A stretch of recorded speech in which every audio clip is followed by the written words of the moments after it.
Hi, today on Israeli Salad, we'll hear the amazing story of the recovery of soldier Yossi Pash, take a look at our new website, meet 2 IDF helicopters, learn how water is purified, and hear from a Chinese Jew about what is common between the 2 cultures. So stay tuned, because 22 seconds, and we'll be starting.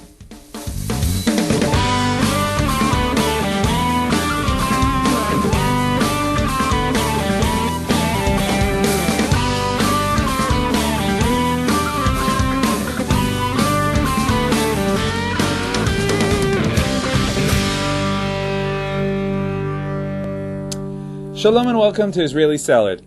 First, let's witness a miracle as we meet Yossi Pash, a Golani Brigade soldier who was wounded during operational activity in the Gaza Strip.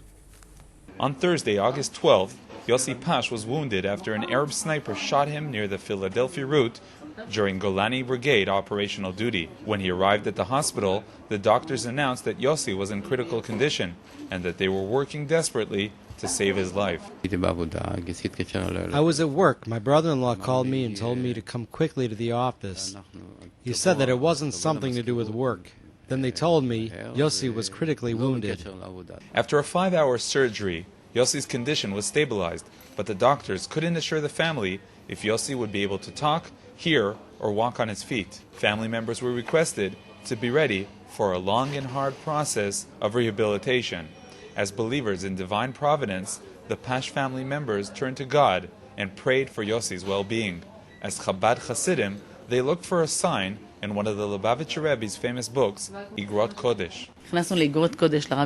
We opened Igrot Kodesh, and what we saw was the verse, "For I am God, your doctor." I felt that this was a message saying, the child will be healthy, God willing. 2 days after Yossi's surgery, to the great surprise of the family members and commanders who were standing near his bed, Yossi opened his eyes and started talking.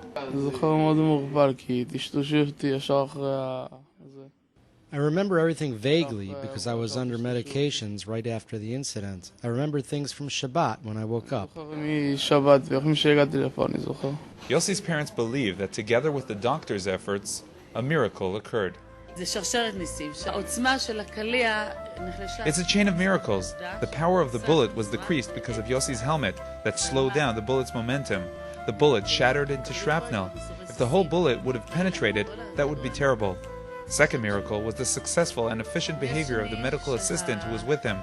Third is the doctor, who professionally conducted the surgery. It was a long and hard surgery. All those who prayed for Yossi were important emissaries. Through them, we all received great blessing.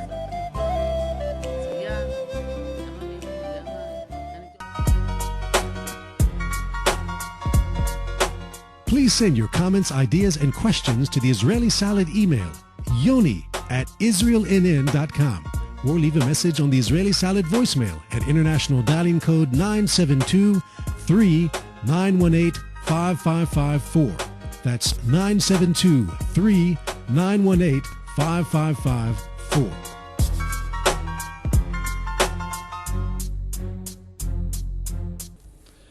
Whether watching us on television or on the web, be sure to check out our new Israeli Salad website. The website, which could be accessed through the Israel National TV site, contains all our previous programs. You could scroll through the programs to see what topics were presented on each episode, and by clicking on the icons, you could watch the programs. In addition, we have a page designated for all our music videos featured on Israeli Salad.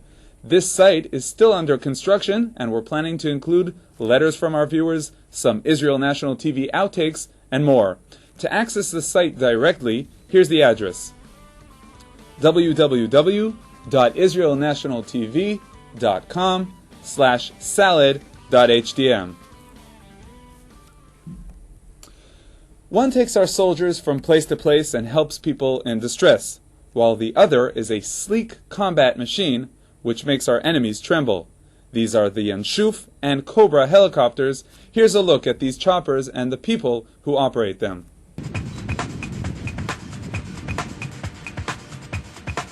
The Black Hawk medium assault and transport helicopter, better known in Israel as the Yanshuf, the Owl, entered service with the Israeli Air Force in 1994.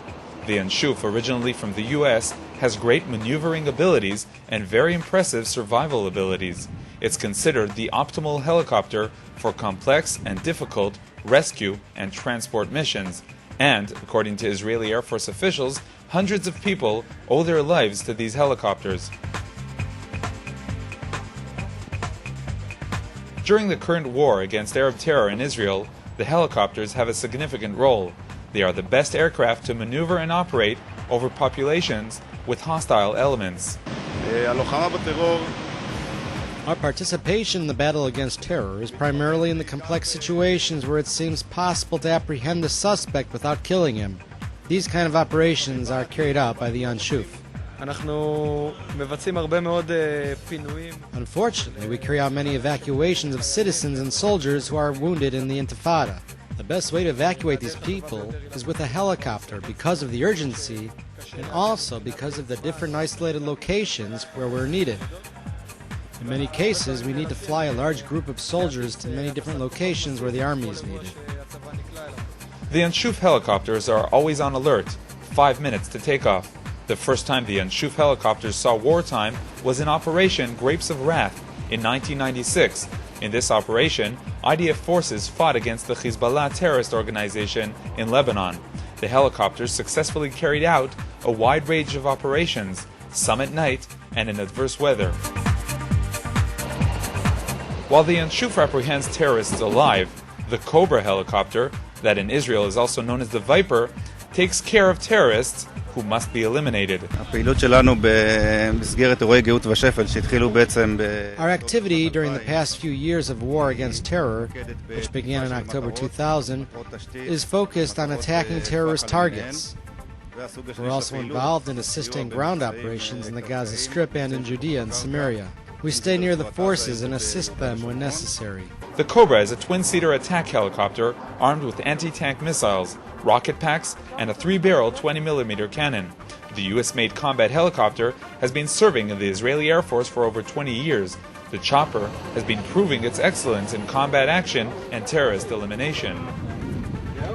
The Israeli Air Force Command decided that the helicopter's accurate rockets made it the right helicopter to use in places where accuracy was vital in order to avoid hitting civilians. The elimination of terrorists has been criticized lately. A group of Israeli Air Force veterans has declared that they will disobey orders if they are called in to take part in one of these missions. But the Air Force pilots who in fact take part in these missions feel confident that they are doing the right thing and are actually saving lives. In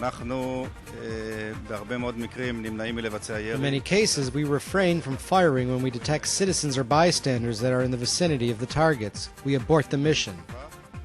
Although it harms the main goal of the mission, this is one of the essential considerations when we act. As a soldier in the Air Force, I believe that there is a lot of thought put into this issue, and I'm very proud. Our personnel are all extremely connected to the activity, so there is no issue of disobedience. Whoever understands the essence of our mission understands that it's morally correct. The moral issue is something that we take into account before, throughout, and after our activity, so there is no issue of disobedience.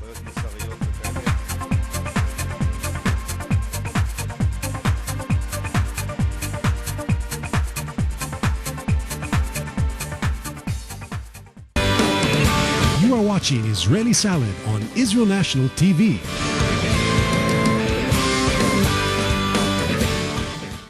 On one of our recent programs, we heard about an increase in the volume of water in the Kinneret, Israel's main water source. Nevertheless, Lake Kinneret is not big enough to provide for all of Israel's long-term water requirements. Israel does have other significant sources of water. The problem is that that water contains salt. And no matter how much you like salty food, this water is absolutely not drinkable. Kibbutz Ma'agan Michael, in a joint venture with Ionics, an American corporation, opened Israel's first non-government-owned water desalination plant. Yossi Arad, the plant supervisor, took us on a tour through the plant and showed us how the water is purified. We see here the main pipe that draws salty water from 14 places underground. The water is first roughly filtered to remove sand. After these filters, the water goes through microfilters to remove anything over 5 microns in size. The water then enters the factory for desalination.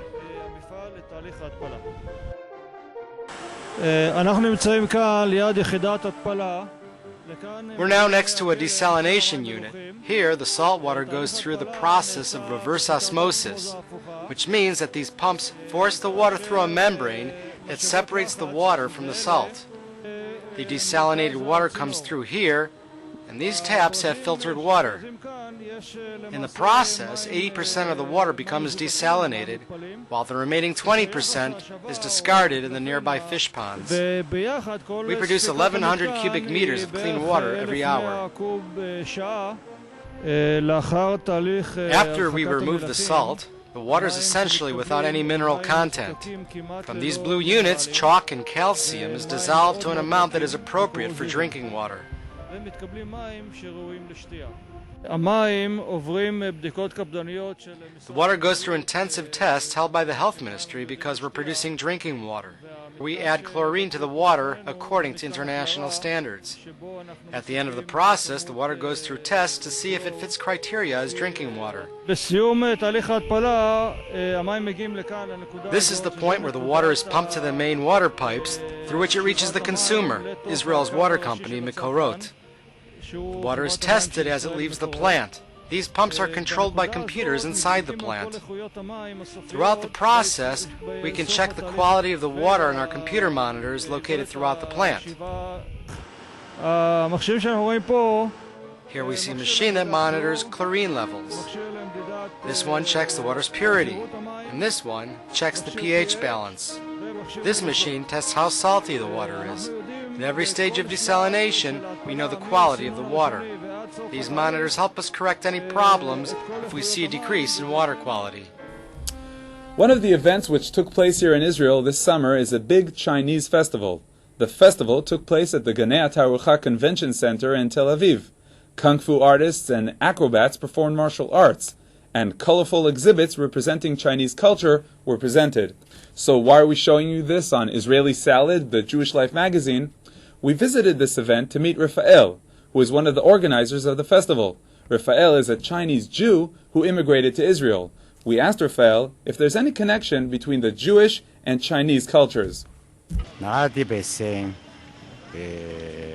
was born in China in 1969, and in 1995 I went to learn in a yeshiva. My family always knew we were Jewish. We're not sure how the family initially got to China.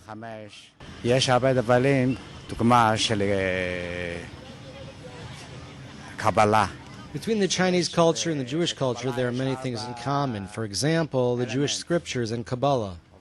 The Kabbalah talks about 4 elements in the world. This concept is found in Chinese Wuxing.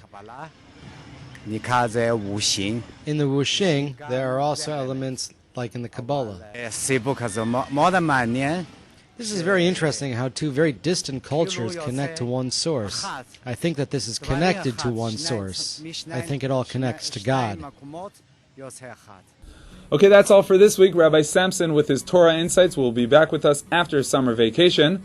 Remember, although summer vacation is coming to an end, Israel is still ready for all of you to come and visit. Almost all the sites and attractions continue running all year round. So get on the plane and come over. And join us again next week for another program. Until then, from all of us here at Israel National TV, Shalom.